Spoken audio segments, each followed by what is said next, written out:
Okay မင်္ဂလာပါဒီနေ့ကတော့ကျွန်တော်ရဲ့အကြိုက်ဆုံးဒီ column mic တွေထဲမှာပေါ့နော်ဒါလို့ကျွန်တော်သုံးတဲ့ဒီအတန် fan mic တွေထဲမှာ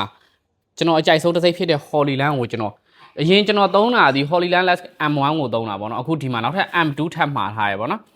M2 ကိုကျွန်တော်ထပ်ပြီးတော့မှာထားတယ်ကျွန်တော်စမ်းဖောက်ထားပြီပေါ့နော်အဲ့တော့ဒီကောင်လေးနဲ့ M1 နဲ့ M2 ကြားကိုဘာတွေကွာလဲဆိုတော့ကျွန်တော်ပြပေးမယ်သူက M1 မှာကသူ့ရဲ့ပုံစံကကျတော့ဒီပုံစံမျိုးလေးလာတယ်ဘူးပုံစံอ่ะပေါ့နော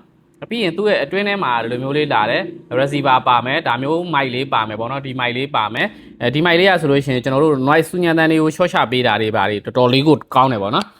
ဒီ M1 ကတော့ဈေးနည်းနည်းတက်တာမယ် M1 ကကျွန်တော်2သိန်းကျော်ပဲရှိမယ်အဲ့တော့ဒီ M2 မှာဆိုလို့ရှိရင်တော့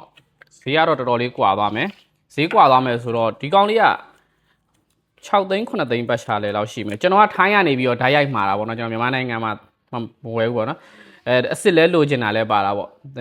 ့တွားလို့ရှိရင်ပစ္စည်းတိုင်းမှာအတူထွက်နေတော့ကျွန်တော်နည်းနည်းအဲ့ဒါလေးကိုစိုးရိမ်လို့ပေါ့နော်โอเคအဲ့တော့ဒီကောင်လေးရဲ့ပုံစံလေးကကျွန်တော်ဒါမျိုးလေးလာတာဆိုတော့ဒီပုံစံမျိုးလေးလာတာမိုက်ကလုံးဝမိုက်တယ်ဆိုတော့ကျွန်တော်တစ်ချက်စမ်းပြပေးမယ်သူကကျွန်တော်တို့ဒီသူ့ရဲ့ဒီကောင်လေးကတန်လိုက်လေးကတန်လိုက်အားတော်ကောင်းတယ်တန်လိုက်အားကလည်းမိုက်တယ်သူကသုံးကျင်တယ်ဆိုလို့ရှိရင်ကျွန်တော်ဒီမှာသုံးနေတယ်လို့ပဲဒီလိုမျိုးလေးအင်ဂျီလေးမှာထည့်ထားလိုက်ကျယ်ဒီ size လောက်ပဲရှိရပါမိုင်မှန်းမသိတာဒါမျိုးတန်ဖမ်းပြီးတော့သုံးလို့ရတယ်အခါနေကျွန်တော်ဒီကောင်းရဲ့ mic ကိုကျွန်တော်အတန် quality ကိုပြပေးမယ်ဘက်ထရီပါဆန့်ကိုတော့သူကဒီလိုအတုံးလေးနဲ့သွားပေးထားရပါတော့ဘက်ထရီပါဆန့်ကိုအတုံးလေးတွေနဲ့သွားပေးထားတယ်โอเคဒါဒီမှာအဲ့တော့ကျွန်တော်ဘူးထဲမှာဘာတွေပါမလဲဆိုတော့ကျွန်တော်တစ်ချက်ကြည့်ပဲသူ့ရဲ့ဘူးပုံစံကြီးလိုလာမယ်ဘူးထဲမှာကဘာတွေပါမလဲဆိုတော့ဒီကောင်ဖောက်ရကြိုဖောက်ထတာတော့မှနည်းနည်းဟွာဖြစ်တယ်ဒီမှာကောင်လေးကဒီထဲမှာပါမအဲ့အသားကတော့အရင် M1 သားနဲ့ဘာမှတိတ်မကွာဘူးပေါ့နော်ထူးခြားပြောင်းလဲတာတော့မရှိဘူးဒါပေမဲ့သူ့အတွင်းထဲမှာဘာတွေထပ်ပါမလဲဆိုတော့ဒီကောင်လေးတွေကကျွန်တော်တို့ mic အပေါ်မှာဆွတ်တဲ့အမွေးဖွာလေးပေါ့နော်ဒါပါဒီကောင်တစ်ချက်နည်းနည်းစိတ်ဝင်စားတယ်ဒီကောင်တစ်ချက်စိတ်ဝင်စားတယ်ဆိုတော့ဒီကောင်တစ်ချက်ဖောက်ကြည့်လိုက်မယ်ဒီကောင်ကဆွဲကြိုးဗျဟုတ်တယ်ဆွဲကြိုးနှစ်ခုပါလာမယ်ဗာလေးထွက်ကြပါအောင်အတန်ဟွာဆွဲကြိုးနှစ်ခုပါလာတော့ဒီကောင်မလို့ရသူကဆွဲကြိုးကကြောဘယ်လိုသုံးတာလဲဆိုတော့ကျွန်တော်တစ်ချက်ပြပေးမယ်ဒီကောင်ကကျွန်တော်တို့ဒီ vlog တွေဘာတွေရိုက်တဲ့ blog တွေဘာတွေရိုက်တဲ့အချိန်မှာသူကပေါ့ပြောရလို့ရှင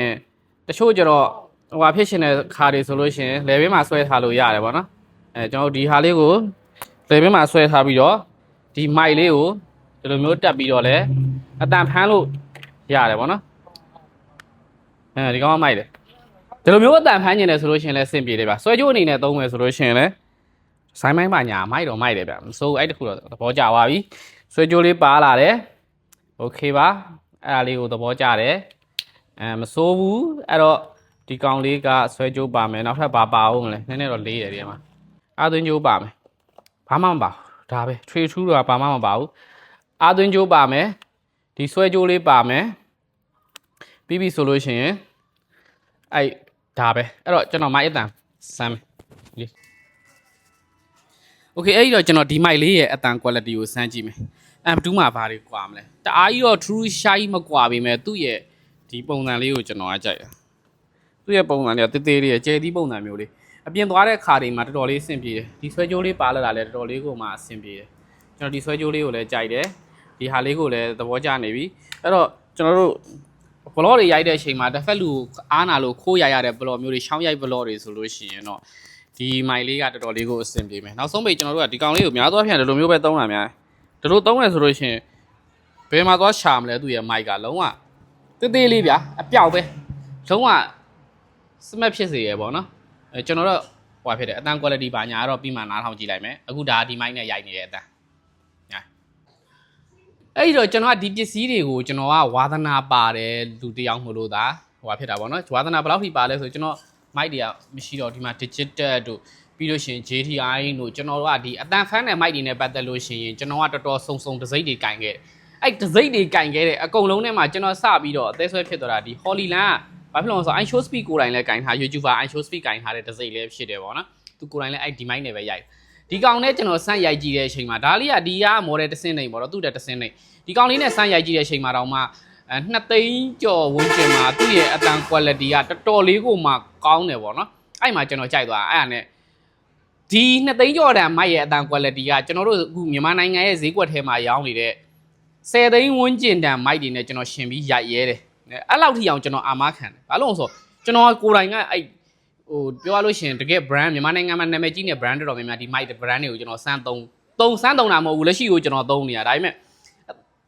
ကျွန်တော်သဘောအရာဆိုလို့ရှင်တော့ကျွန်တော်ကဘလို့အတန်ကိုကြိုက်လဲဆိုတော့အခုစကားပြောတဲ့အချိန်မှာကျွန်တော်ဒီလိုမျိုးအတန်ထွက်ထားဖို့ပဲကြိုက်တယ်ပြီးတော့ဟို JDI ရဲ့အားနည်းချက်ကကျ JDI မှာလည်းကောင်းတယ်ဒါပေမဲ့တချို့ JDI mic တွေမှာဘလို့ဖြစ်လို့ဆိုတော့ကျွန်တော်တို့အတန်ကလိုအပ်ထားတဲ့ပို့ပြီးအားကြီးကျဲနေရဗျာတဲ့သူက noise တန်ကို short ချခြင်းတာနဲ့လူတန်ကြီးကိုဆွဲပြီးမြင့်ပြတဲ့ပုံစံမျိုးဖြစ်တယ်ဗျာအတန်ကပြောရလို့ရှိရင်ကျွန်တော်တို့တဘာဝတန်မထွက်ဖဲနဲ့ပုံမှန်တဲ့စူညံ